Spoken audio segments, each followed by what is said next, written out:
estamos começando agora a terceira e última sessão da primeira parte do programa do nosso curso, que é Metodologia Científica. O texto, como vocês sabem, nós vamos fazer isso na forma de um seminário. O texto, como vocês sabem, é do Lakatos, sobre metodologia dos programas de pesquisa científicos.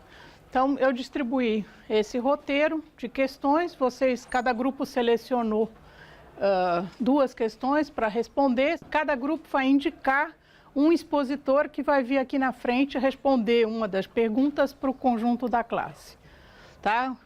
E, portanto, o grupo deve ajudar esse expositor a formular essa resposta em, no máximo, 5 minutos, em torno de 5 minutos, não mais do que isso, tá? Então, bom trabalho e nós vamos cumprir os prazos rigorosamente.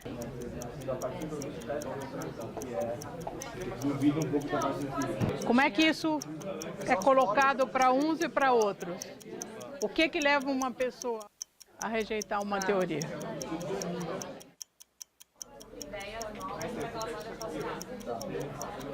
O acento na primeira, a sílaba tônica primeira, não, lá. Tão nítida entre enunciados teóricos e enunciados perceptuais. Bom, gente, vamos desmanchar os grupos e vamos para a segunda etapa. Interrompam onde vocês estiverem. Nessa segunda etapa, o grupo deve ter designado uma pessoa para vir aqui na frente expor a resposta às questões. Nós vamos começar pelo grupo do Mário, que vai responder aqui a pergunta 2. A saber, quem é mesmo o designado? Então vem embora aqui. Como você chama? André, vem aqui na frente. Então, como é que o grupo de vocês respondeu a essa questão? Em que consiste, para que serve o teste da cláusula ceteris paribus? Bom, ceteris paribus, como todos nós sabemos, ou deveríamos saber, são cláusulas que facilitam a formulação de uma teoria. Por exemplo, eu vou dar um exemplo da teoria gravitacional, e se não tivesse uma cláusula ceteris paribus, seria muito difícil provar, porque tem muitas anomalias que são difíceis de prever em movimentos planetários. Então, para que serve? Então, você meio que restringe o que é falseável numa teoria, porque uma teoria só é científica segundo os falseacionistas metodológicos. Não é se você der uma causa de se ela for falseável. Então, é inclusive também uma das premissas da honestidade intelectual que eles pregam. Então, se você for testar muita coisa para testar, você meio que pode restringir seu campo de teste. Então, fica mais fácil de evitar um falso, assim, né? Então, é mais difícil de falsear uma teoria. E consiste nisso, você escolhe certas cláusulas ceteris paribus e testa repetidamente essas cláusulas e vê se o resultado principal da teoria muda ou não, que é o que a gente faz em economia bastante, né? E é isso, então ela é uma das 5 decisões que o falseacionismo metodológico prevê num processo de refutação de uma teoria qualquer. Então, essa é a quarta, né? Ele cita várias aqui. Por exemplo, a terceira, por exemplo, só para citar, é um negócio de probabilidade, se ele vai aceitar ou não que se uma teoria mais provável ou menos provável, uma cláusula adicional mais provável ou menos provável, ser menos provável ou mais provável é uma característica que serve para decidir se essa cláusula vai ser levada à frente ou não, se ela é alguma coisa que pode falsear a teoria principal. É isso que eu entendi. Tá, obrigada, André. Palmas. Então, pode sentar. O segundo, a pergunta do grupo da Samantha vai responder a pergunta 3. Lakatos critica a definição dada pela psicologia empirista. Quem que vocês indicaram? Marcela. Então, vem aqui, Marcela, fica aí na frente. A pergunta é, repetindo, Lakatos critica a definição dada pela psicologia empirista e pela psicoterapia que dela decorre ao estado saudável da mente. Desenvolva. Então, como é que vocês pensaram isso? Bom, então, primeiro a gente pensou que os empiristas clássicos defendiam o falsacionismo dogmático e ele se baseia em duas posições. A primeira delas afirma que é possível distinguir a teoria dos fatos com observações. E diz que tem uma fronteira natural entre as proposições que são teóricas e as proposições que são observacionais. E aí ele vai falar, ademais, que um cientista que tem a mente saudável, ele vai conseguir distinguir entre esses tipos de proposições. E o que é ter uma mente saudável? Para os empiristas clássicos, essa mente saudável é como uma tábula rasa, sem preconceitos de nenhuma teoria anterior, então, sem influência prévia de nenhuma outra coisa, você estaria enxergando a observação como ela é. E aí, então, Lakatos vai dizer que ele vai discordar disso com base em Popper e Kant, porque ele vai dizer que não é possível você dizer que uma mente consegue ser uma tábula rasa, porque ela sempre está cheia de expectativas e preconceitos de outras teorias. Então, para sustentar a crítica dele, ele vai dar o exemplo de Galileu, que ele queria provar que os corpos celestes não eram perfeitamente redondos. E para isso, ele tinha conseguido observar os corpos celestes. Para fazer isso, ele precisou se basear na teoria da ótica para construir um telescópio que permitisse essa observação. Então, o que ele está mostrando no fundo é que você não consegue observar sem estar, às vezes, ligado a uma teoria. Então, ele precisou se basear, fazer referência a uma teoria prévia. Então, ele tinha alguma forma de influência de alguma coisa para conseguir fazer essa observação. Então, Tá bom, obrigada. Agora, o grupo do Guilherme... O grupo do Guilherme, quem que vocês indicaram para responder a pergunta 4? Bianca.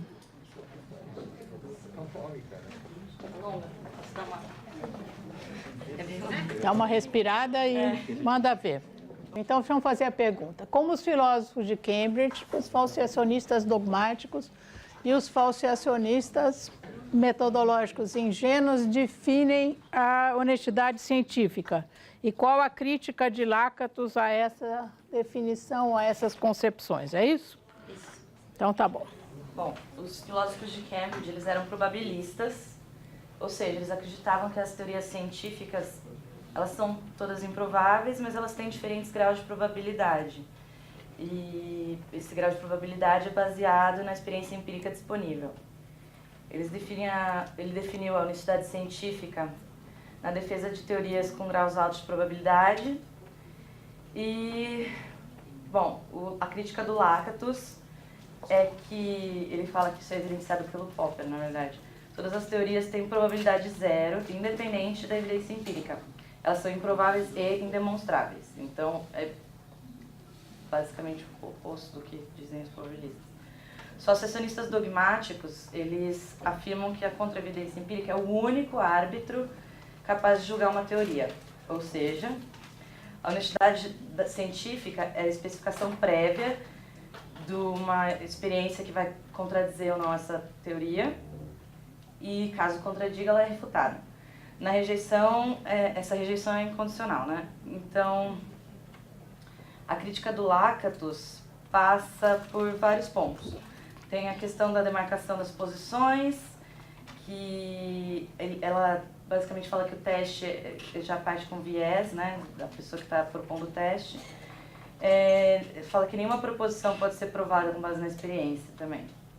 Então, as hipóteses são falíveis, portanto, elas não... isso aqui a gente colocou exatamente um extrato do texto, né, essa frase, que as hipóteses são falíveis, elas são falseamentos, não somente, mas também discrepâncias com a teoria. Então, esse experimento que é proposto no começo, ele não pode provar nem refutar uma teoria.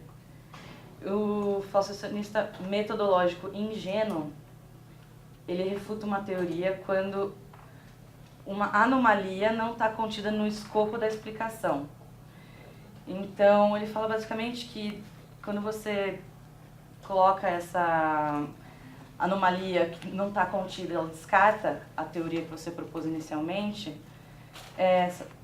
você não está permitindo que haja uma progressão da ciência. Você está basicamente refutando um monte de teorias ao invés de fazer com que elas progridam e criem uma coisa maior. É isso. Tá bom, obrigada, Bianca. A pergunta 5 foi respondida pelo grupo do Alan. Quem que vocês estão indicando aí para responder? Que é, desculpe, seu nome? Ana Beatriz. Então, Ana, é o seguinte. Em que consiste o conhecimento não problemático de fundo e que papel desempenha no teste da teoria? Como é que vocês responderam essa questão, Ana? Bom, a gente discutiu, né, com base no texto e, assim, a gente... é meio complicado definir, mas, assim, esse conhecimento não problemático de fundo, ele seria como um conjunto de condições, enunciados, singulares, como se fosse uma base empírica que você, assim, a comunidade científica ou um determinado cientista no experimento toma como básico, assim, uma base mesmo empírica, para você poder, assim, testar alguma teoria, porque é aquela questão das bases da ciência sempre serem como se fossem construídas num pântano. Porque se você não toma uma base sólida, assim, você não toma algo como certo, você não tem muito como prosseguir, assim, sobre alguma teoria, alguma coisa. Então, a gente tomou esse conhecimento não problemático de fundo como mais ou menos aquele cinto de segurança que você forma em volta de uma teoria, do núcleo dela, para você poder trabalhá-la e levá-la à frente. Assim, como os falseacionistas ingênuos, eles tornam não falseáveis por decreto certos enunciados, para você poder, assim, prosseguir a partir deles. Então, você pega esse conjunto de enunciados e dados, é como umas condições para uma teoria, para que você consiga, a partir dessa base, criar alguma estrutura sobre. Então, é mais ou menos isso. E, dessa forma, o papel que se desempenha no teste da teoria é justamente meio que tornar esse pântano um pouco trabalhável em cima. Então, você solidifica um pouco a base teoricamente que os falsacionistas tornam como totalmente insólida, ou seja, você não poderia, se você, assim, não tomasse nenhuma base, tudo como experimentalmente falível, você não poderia, assim, ter nada como base para concluir alguma coisa, porque você já partiria do princípio que tudo que você, sei lá, fosse desenvolver já estaria sujeito a ser falível, então não tem de onde você partir, porque tudo tá errado. Meio complicado. Fazendo uma analogia, é como o cara decidir continuar a morar nas encostas lá em Petrópolis por algum tempo, pelo menos. Exatamente. Tá? Para ter certeza que cai mesmo. Porque se você, sei lá, se você já souber que você está partindo de você está, sei lá, construindo uma coisa no pântano, você não vai levar isso a sério porque você sabe que não vai dar certo. Mas se você toma esse plano de fundo, esse conhecimento para proteger esse núcleo, para você poder formar esse núcleo da teoria, ou pelo menos trabalhar nele, você torna a ciência, né, desenvolvível, sabe? Tá bom, obrigada, Ana. Pode ser. Você dá as respostas do grupo. Tá? Bom, agora vamos partir para a pergunta 7, com o grupo da Laura. Quem que vocês designaram mesmo? Que você é, desculpa. Gabriela Parra. Então, deixa eu só repetir a pergunta. O que distingue o falseacionismo sofisticado do falseacionismo ingênuo?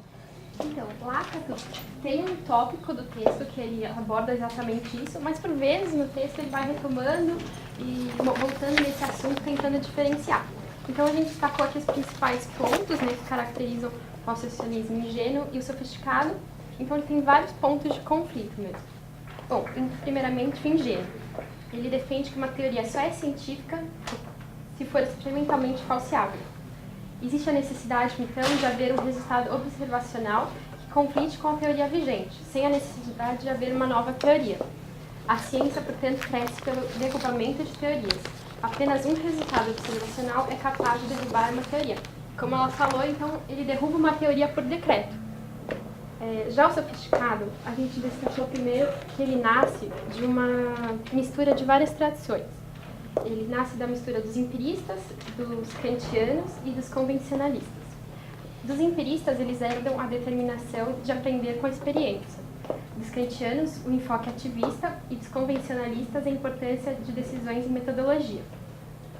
Bom, a partir disso, os sofisticados defendem que só será falseável ou científica se tiver uma teoria, se tiver um excesso corroborado de conteúdo empírico em relação à sua predecessora e se levar à descoberta de fatos novos. Essa condição ela pode ser analisada em duas cláusulas. Ela deve haver um excesso de conteúdo empírico e parte desse excesso deve ser verificado, deve ser corroborado. A nova teoria também deve explicar a anterior e o êxito da anterior, e também nenhuma experiência sozinha pode levar ao fim de uma teoria. Não há falseamento antes da emergência de uma teoria melhor. Esse acho que é o principal ponto, que você não derruba uma teoria por decreto, você sempre tem que ter uma teoria que anteceda a teoria anterior e que deve ser melhor. Bom, com isso ela admite a possibilidade de salvar uma teoria com a ajuda de hipóteses auxiliares que satisfazem as certas condições bem definidas, isso representa o progresso científico. Devemos então avaliar não teorias isoladas, mas séries de teorias. E em termos de honestidade da intelectual, que é um fator que ele analisa em várias escolas e várias correntes, o falseacionismo sofisticado apresenta novos padrões. A honestidade do ingênuo exigia o teste da teoria falseável e a rejeição das teorias não falseáveis e das falseáveis. O sofisticado, por sua vez, exige que se tente olhar para coisas de pontos de vista diferentes, apresentando novas teorias que antecipassem fatos novos e rejeitando teorias que tivessem sido suplantadas por outras mais rigorosas. Bom, Tá bem, já esgotou seu tempo. Você quer concluir aí? só mais um fator, que é o caráter histórico do falseacionismo sofisticado. Ele não será simplesmente uma relação entre a teoria e a base empírica, mas uma relação múltipla entre as teorias correntes, a base empírica original e o crescimento empírico resultante da competição. Tá bom, obrigada.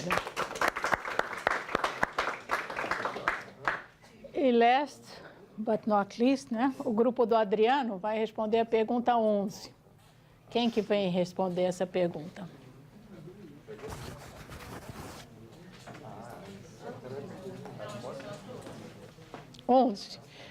Desculpe, você é o Leonardo. E a pergunta 11 é: como Lakatos rebate a suposição de que existe uma fronteira natural, psicológica, entre as proposições teóricas e as proposições factuais ou observacionais? Bom, primeiro ele coloca, né, ele está, na verdade, nessa parte que a gente identificou no texto, ele está criticando o falseacionismo dogmático, e ele coloca duas suposições, né, que tem no falseacionismo dogmático, que ele discorda. A primeira delas é a suposição de que existe essa fronteira natural entre o lado psicológico, né, como você formula a teoria e a observação. E aí ele disserta sobre vários aspectos, até inclusive ela citou uma passagem que explica no texto, históricas, né, fatos históricos, de como que o pensamento evoluiu. Ele fala da visão de Galileu, como ele olhou para os astros e rebateu uma concepção que existia que os astros eram esferas perfeitas, olhando através de uma luneta, né? E aí os empiristas diziam que não, você está olhando através de uma luneta, então você está distorcendo a realidade. Mas o Lakatos coloca que essa distorção de realidade sempre vai existir, porque mesmo quem diz que não há essa distorção tá no psicologismo também, porque é uma forma de ver também, inclusive olhar para a realidade e dizer que a realidade é observável também é uma forma de ver. Então isso também é impossível de separar essas duas questões entre psicológico e o que é observável. Aí eu queria colocar uma citação aqui que foi exatamente isso que eu falei. Com efeito, todas as classes de teorias justificacionistas do conhecimento que reconhecem os sentidos por origem do conhecimento estão sujeitas a conter uma psicologia da observação. Então todo mundo está sujeito a ter uma psicologia da observação, não tem como separar essas duas coisas. Então, disso a gente conclui que essa psicologia empirista nunca pode ter êxito, pois não há nem pode haver sensações não impregnadas de expectativas. E, portanto, não há demarcação natural entre as proposições observacionais e as teóricas. Ele diz que não há como separar isso. Então, o como ele explica isso seriam através dessas citações históricas, assim, digamos. Tá bom. Parabéns. Bom, então é isso. Nós podemos agora... A gente vai voltar a esse tema na próxima aula, na aula depois da semana, do descanso aí da Semana Santa. E a gente vai ver melhor. Esse é o texto, um texto bastante complicado. As respostas não foram totalmente satisfatórias, como seria de se imaginar, mas a gente vai voltar a essas questões, né? Na aula seguinte à Semana Santa, e vai tentar dar uma amarrada em algumas noções. Entender perfeitamente vocês não vão, porque não tem jeito, eu também não entendo. Mas, pelo menos, entender um pouco melhor e entender o que isso significa do ponto de vista da metodologia da ciência.